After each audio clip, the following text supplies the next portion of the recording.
On October 2nd, 2018, I received from via fax Sandi and Frank Rzcuek typed statements.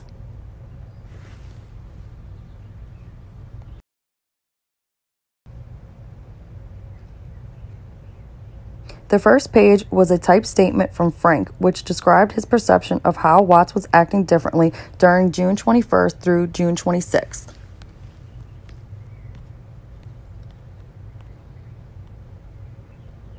I noticed Chris was acting different with the girls. He was yelling at them, raising his voice with them, which made me look at him like, what are you doing? Also, when Shanann would FaceTime him, which she did every day while she was here on vacation, she would ask him if he was going to pay attention to the girls. He was looking like he was looking at something else.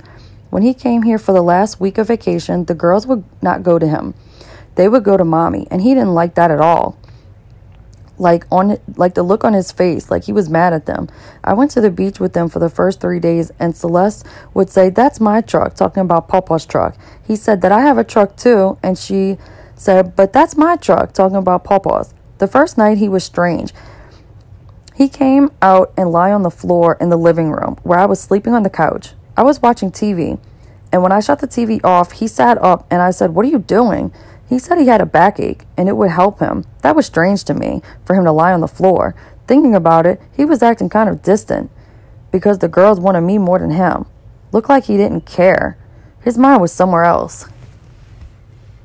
Frank Rzcuek, Shanann's father. Next is from Sandi Rzcuek, Shanann's mother.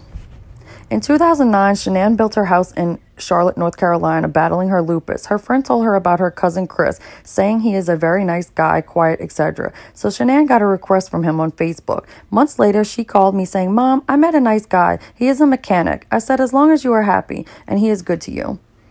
A few months after that, Shanann and Chris had a family gathering, and Frank I and his parents had a cookout.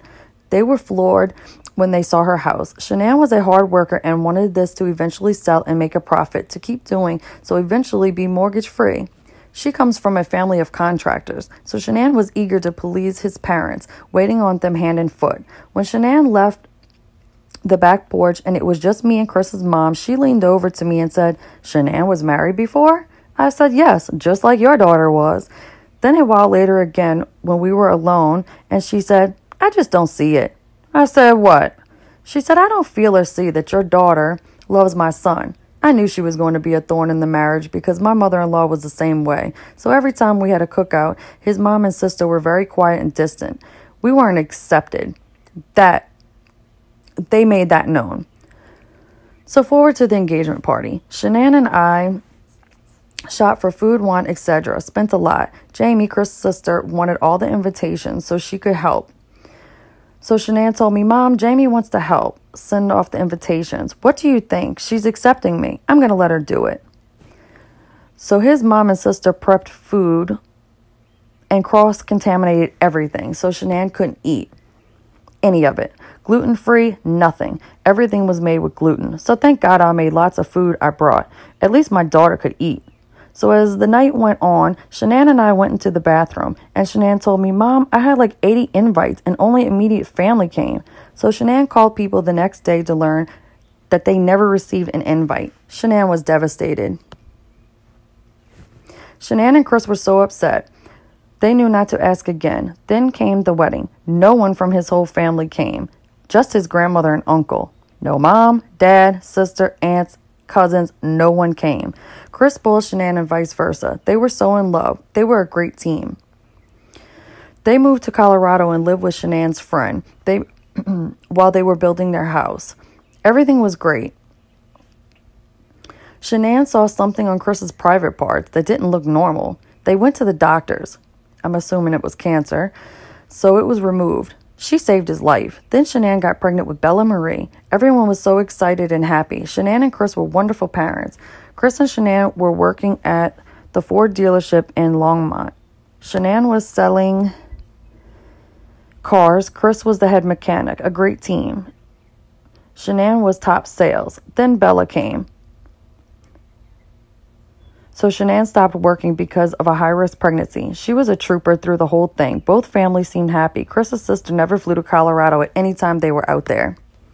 Cindy and Ronnie came 2 times a year, which is Chris Watts' parents. Shanann worked at Children's Hospital at nights and also sold 31 bags, travel bags on the side. Everything was good. Shanann got pregnant with Celeste, and pregnancy was really rough on Shanann with her lupus. Very high-risk pregnancy again, but only this one was worse for Shanann. Water weight gain, severe back pain, shortness of breath, pains in her chest, fatigue, exhaustion.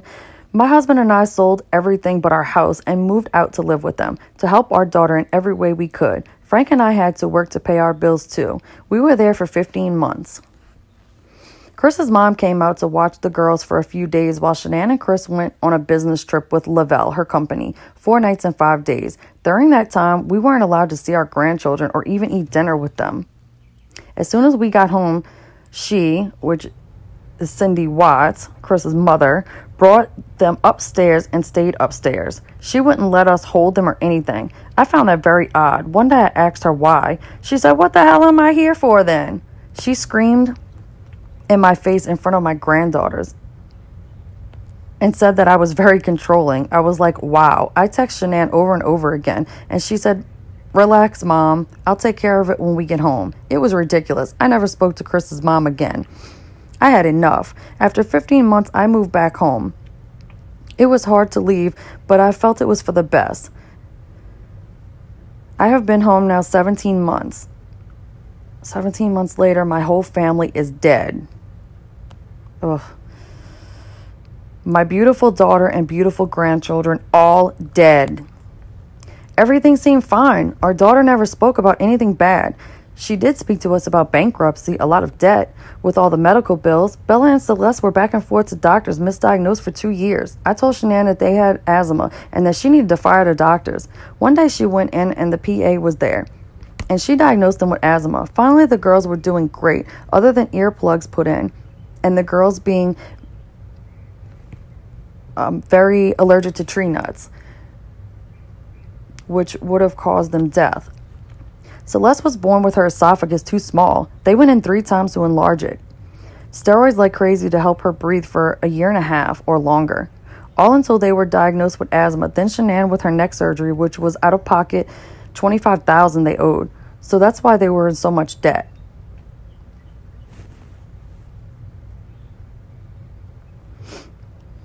I noticed that when we would FaceTime every night for 4 years straight, looking back, starting late May 2018, when we FaceTime, Chris was putting the phone all over the room, ceiling, floor, etc. I said, "Chris, are you all right?"